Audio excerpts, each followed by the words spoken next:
Congress party की इस महत्वपूर्ण पत्रकार वार्ता में सबसे पहले मैं आप सभी का हार्दिक स्वागत और अभिनंदन करता हूं। आज की पत्रकार वार्ता शुरू करने से पहले हम आप सबके माध्यम से हमारे राष्ट्रपिता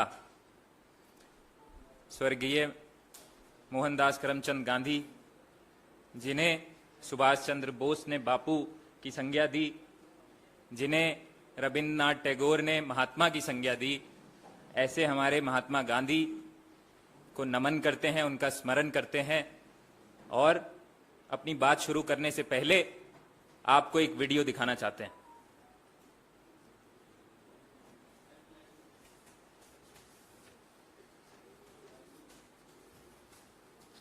पूज्य बापू के आदर्शों को जानने का, जीने का और जगत के कल्याण के रास्ते पर चलने का प्रयास करें, यही उनको सच्ची श्रद्धांजलि होगी। महात्मा गांधी जी ने आजादी को जन आंदोलन बना दिया। कोई खादी पहनता है तो आजादी के लिए पहनता है, कोई किसी भूखे को खाना खिलाता है तो आजादी के लिए खिलाता है।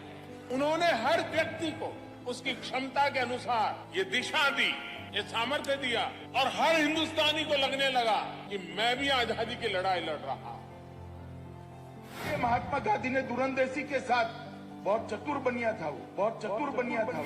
नाथूराम गौडसे देशभक्त थे, हैं और रहेंगे। जब से खादी के साथ गांधी का नाम जुड़ता रहा, खादी उठ ही नहीं सकी, खादी डूब गई। महात्मा गांधी का ऐसा नाम है, नोट के ऊपर चिपक गया जिस दिन से, उस दिन से नोट की डिवैल्यूएशन हो गई। नाथूराम गोडसे एक देशभक्त थे, उनकी देशभक्ति पर संदेह नहीं किया जा सकता है। नाथूराम गोडसे एक देशभक्त थे, उनकी देशभक्ति पर संदेह नहीं किया जा सकता है। नाथूराम गोडसे एक देशभक्त थे, उनकी देशभक्ति पर संदेह नहीं किया जा सकता है।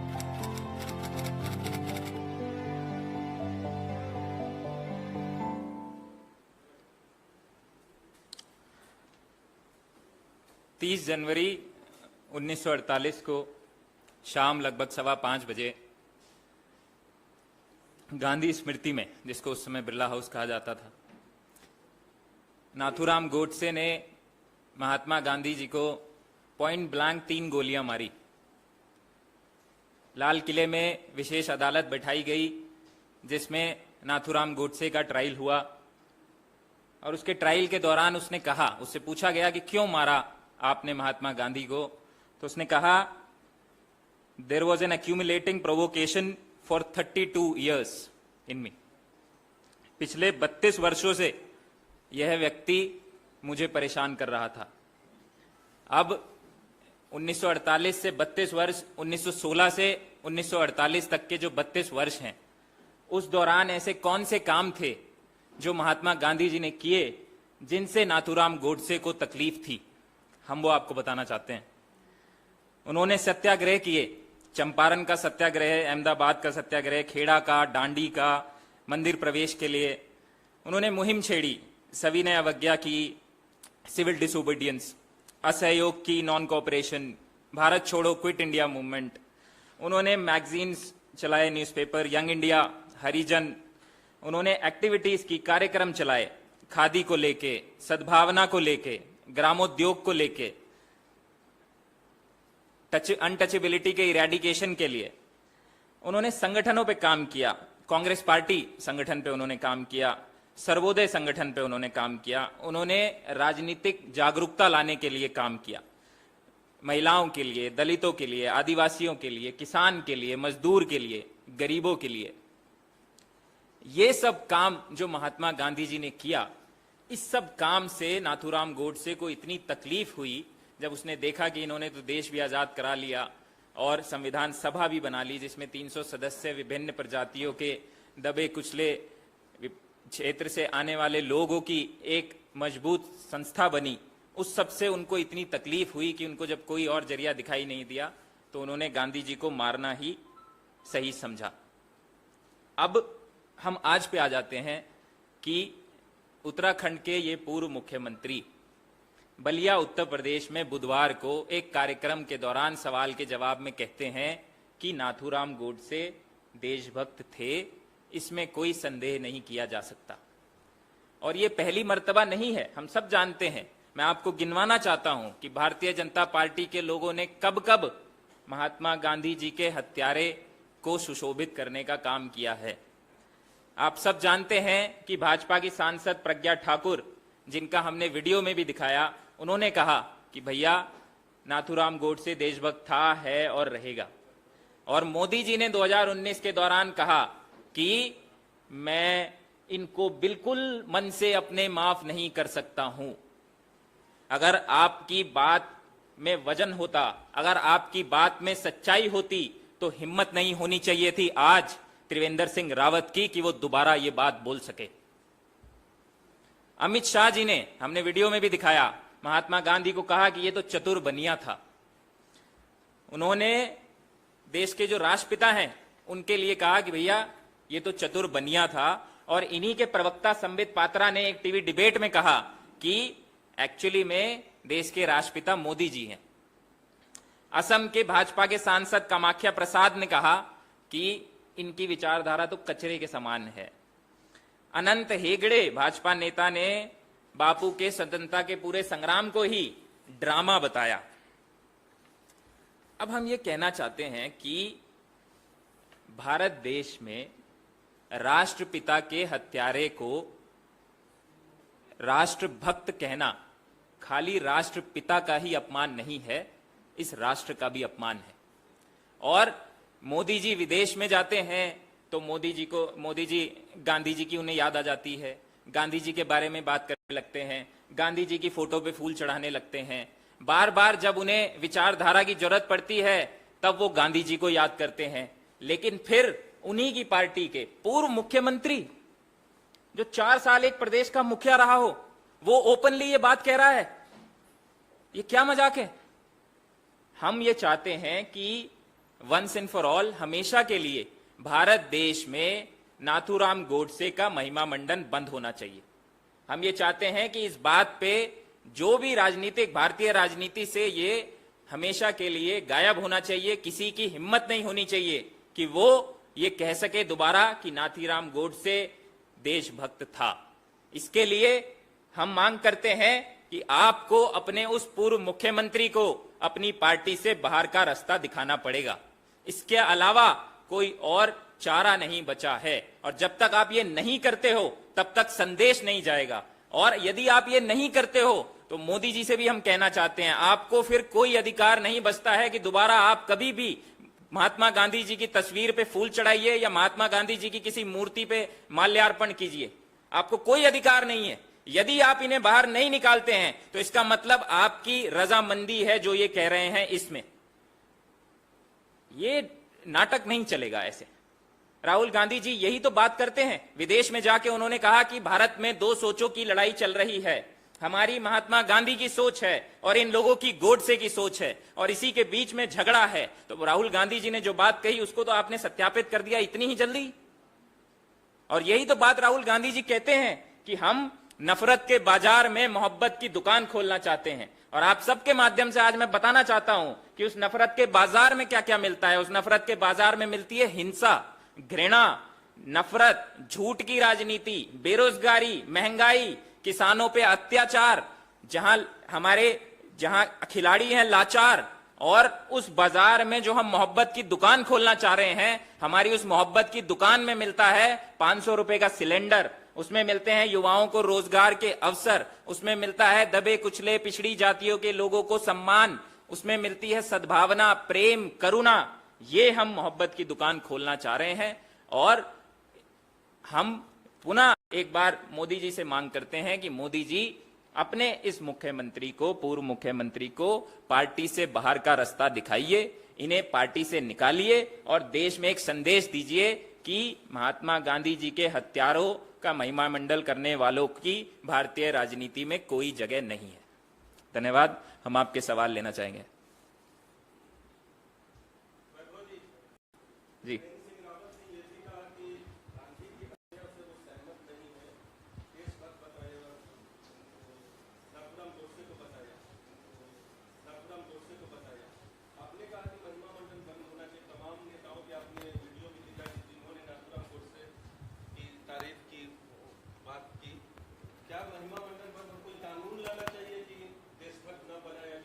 देखिए, मोदी जी ने, साध्वी प्रज्ञा जी ने जब ये बोला था, तब मोदी जी ने कहा कि मैंने इन्हें मन से माफ नहीं किया। आपने, सबने, हमने वो वीडियो देखा है।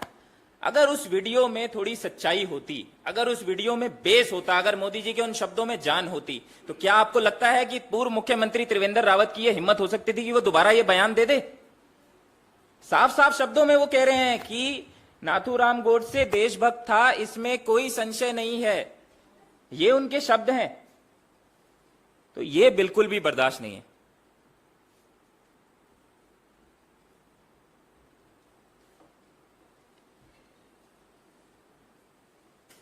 Any more questions? इसी टॉपिक पे।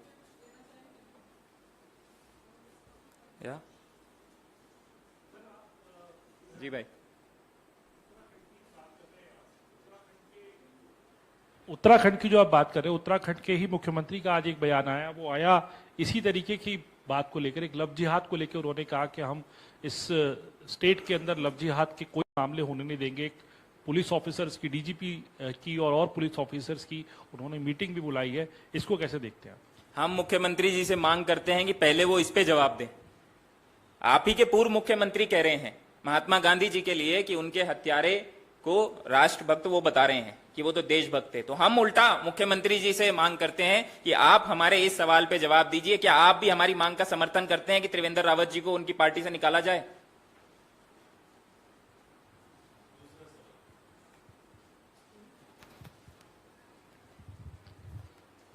सवाल यह है वैभव जी कि सचिन पायलट को लेकर पार्टी में क्या हो रहा है? आपकी पार्टी के संगठन महासचिव ने कहा है कि नई पार्टी नहीं बनाएंगे, लेकिन अभी भी गतिरोध बरकरार है। 29 मई को जो बैठक हुई तो उसके बाद उम्मीद जताई जा रही थी कि सब कुछ स्मूथ होगा, वो नहीं चल रहा है राजस्थान में। क्या सचिन पायलट कांग्रेस में बने रहेंगे राजस्थान चुनाव तक? हमारे लिए आज की ये प्रेस कॉन्फ्रेंस का जो मुद्दा है, ये सबसे ज्यादा महत्वपूर्ण है। कांग्रेस पार्टी की राजनीतिक विचारधारा की नींव है महात्मा गांधी, और इनको, इनके हत्यारे को इस तरीके से बोलना भारतीय राजनीति में एक पूर्व मुख्यमंत्री के द्वारा, इससे ज्यादा जरूरी आज के दिन में हमारे लिए कुछ नहीं। वैभव जी, एक सवाल ये कि आपने कहा कि मोहब्बत की दुकान में महिलाओं पर जो पहलवान है उन पर अत्याचार भी नहीं होना चाहिए। तो जिस तरीके से पहले जो नाबालिग महिला पहलवान थी उनका जो बयान था, अब आ रहा है कि उन्होंने अपना बयान वापस ले लिया। उनके पिता ने कहा कि चूंकि वो उनके खिलाफ भेदभाव हो रहा था इसलिए उन्होंने यौन उत्पीड़न का आरोप लगा दिया। तो ऐसे में मामला अब कमजोर पड़ता जा रहा है। पॉक्सो अब नहीं लगेगा, ब्रजभूषण शरण को राहत मिल रही है। क्या कोई दबाव है सरकार का, आपको लगता है, इन लोगों के ऊपर? मुझे लगता है कि मोदी जी बहुत खुश हो रहे होंगे कि उन्होंने, जो हमारे देश के एथलीट्स हैं, जो हमारे देश के लिए मेडल लेके आए, जिन्होंने हमारे देश का अंतर्राष्ट्रीय स्तर पे नाम रोशन किया, उनको दबाने के लिए वो ओपनली आके कह रहे हैं कि हमारा शोषण हुआ है, और उनको दबाने के लिए मोदी जी ने अपनी पूरी ताकत लगा दी। और मीडिया को भी, कई मीडिया के साथियों को भी उन्होंने साथ में मिला के अपना एजेंडा चलाया कि ये जो मेडल लाए ये तो भारत देश के लिए लाए ही नहीं और एक बिरादरी के लिए लेके आए थे।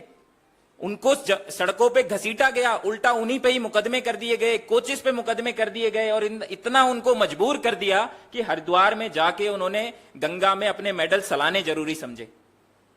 इस हद तक उनको आपने मजबूर कर दिया। मुझे लगता है कि मोदी जी बहुत खुश हो रहे होंगे ये करके कि उन्होंने खिलाड़ियों के साथ में ये व्यवहार किया है। और देश की जो बेटियां देखती होंगी, वो सपना देखती होंगी कि मैं भी ओलंपिक में कभी भारत देश के लिए मेडल लेके आऊंगी। जो देश की बेटियां खिलाड़ी होंगी वो इससे बहुत प्रोत्साहित होंगी और उनका बड़ा हौसला अफजाई हुआ होगा कि हाँ भाई, मेरे को भी बाहर निकल के काम करना चाहिए। सर, मोहित हूं। उत्तराखंड की एक तहसील है पुरोला। पुरोला तहसील में अभी हाल फिलहाल में एक मामला आया है जहां पर मुस्लिम दुकानदारों की दुकान के बाहर पोस्टर लगाए गए हैं, और ये सब एरिया आता है उत्तरकाशी में। और उनसे साफ तौर पर कहा गया है कि आप दुकानें खाली कर दीजिए और दुकानें खाली करके आप उत्तराखंड से कहीं बाहर चले जाइए। और ये सब तब हो रहा है जब मौजूदा हुकूमत ये कह रही है कि 2024 को देखते हुए उनकी जो प्लानिंग है मुसलमानों को साथ लेकर चलने की, और उनका ये भी दावा है कि देश के मुसलमान आज उनके साथ खड़े हैं। हम नफरत की राजनीति के खिलाफ पूरे देश भर में भारत जोड़ो यात्रा निकाल चुके हैं। कांग्रेस पार्टी कहीं भी यदि नफरत का मामला आता है उसके खिलाफ पूरी ताकत से खड़ी होती है। हमारी विचारधारा सबको साथ लेके चलने की विचारधारा है, सद्भावना की, एकता की, प्रेम की विचारधारा है। और भारतीय जनता पार्टी की विचारधारा उनके पूर्व मुख्यमंत्री के इस बयान से साफ हो जाती है, और वही काम वो हर जगह पे कर रहे हैं। ये जो महिला रेसलर्स वाला मामला है, पूरी एफआईआर दर्ज हुई, लेकिन उसके बावजूद जो है सरकार इतना समय लिए जा रही है। बातचीत बार बार हुई, अनुराग ठाकुर ने भी कहा, लेकिन लग नहीं रहा है कि मामला सुलझेगा। आपको लगता है बहुत कुछ दबाने के लिए, अब बृजभूषण को बचाने के लिए सरकार जो है सब कुछ स्टेक पे लगा दे रही है? देखिए, ये तो सारा देश कह रहा है कि बृजभूषण को बचाने के लिए जो कुछ मोदी जी कर सकते थे उन्होंने वो किया। हर ताकत, हर एजेंसी, हर अपनी सारे के सारी सरकार की ताकत को उन्होंने यूज किया। ये सिर्फ हम नहीं कह रहे हैं, ये पूरा देश कह रहा है, बच्चा बच्चा कह रहा है, सबके सामने ये बात है, हर एक की जुबान पे ये बात है। सर, एक कनाडा में खालिस्तान समर्थकों ने 6 जून को एक परेड निकाली थी और उस परेड के अंदर उन्होंने एक झांकी निकाली थी जिसमें भारत की पूर्व प्रधानमंत्री की हत्या का सीन दिखाया गया। कैसे देखते हैं इसको, क्या कहेंगे सर? देखिए, इंदिरा गांधी जी जब प्रधानमंत्री थी, उनके पास में उनके आखिरी के दिनों में कुछ लोग गए, उन्होंने उनसे कहा कि आप अपनी सुरक्षा को लेकर गंभीर होइए और जो वर्तमान में सुरक्षा धारक हैं उनको बदलिए।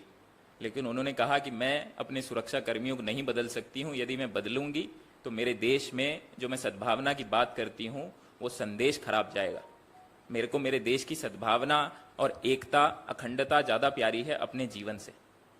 उसके बाद में उनकी हत्या हुई और एक ऐसी शख्सियत जिसका पूरे देश में नाम है, इनके लिए इस तरीके से किया जाना, पूरा देश इसकी निंदा करता है, कांग्रेस पार्टी इसकी निंदा करती है। हमने, जयराम रमेश जी ने, हमारे प्रभारी जी ने विदेश मंत्री से मांग भी की है कि आप इस पे बात कीजिए और ये बहुत ही गलत बात है।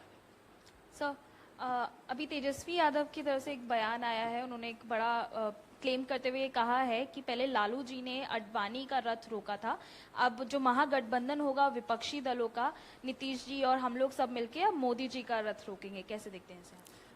देखते हैं, जो उन्होंने कहा है वो उन्होंने सोच समझ के कहा होगा। और विपक्षी की ये जो सारे इश्यूज हैं, ये हमारे पार्टी के सीनियर ऑफिशियल्स इस पे जवाब देने के लिए बेहतर हैं। जो भी विपक्षी मीटिंग होगी उसमें कांग्रेस पार्टी भागीदारी करने जा रही है और जो भी बातें होंगी उसके लेके जो उनकी जो प्रेस वार्ता, उनकी जो रिप्रेजेंटेटिव्स करेंगे वो इसके बारे में ज्यादा बेहतर बता पाएंगे। सर, राइट पे yes. सर, ये रेसलर लोगों का जो मुद्दा चल रहा है, अभी जो हाल ही में नाबालिग की पिता ने जो कहा वो अलग बात है, लेकिन पिछले 1.5-2 महीने से ये जो उनका चल रहा है आंदोलन, उस दौरान पॉक्सो लगने के बावजूद आज तक बृजभूषण को अरेस्ट नहीं किया गया। तो क्या आपको लगता है इस देश का कानून दूसरों के लिए अलग है, बीजेपी के लिए अलग है?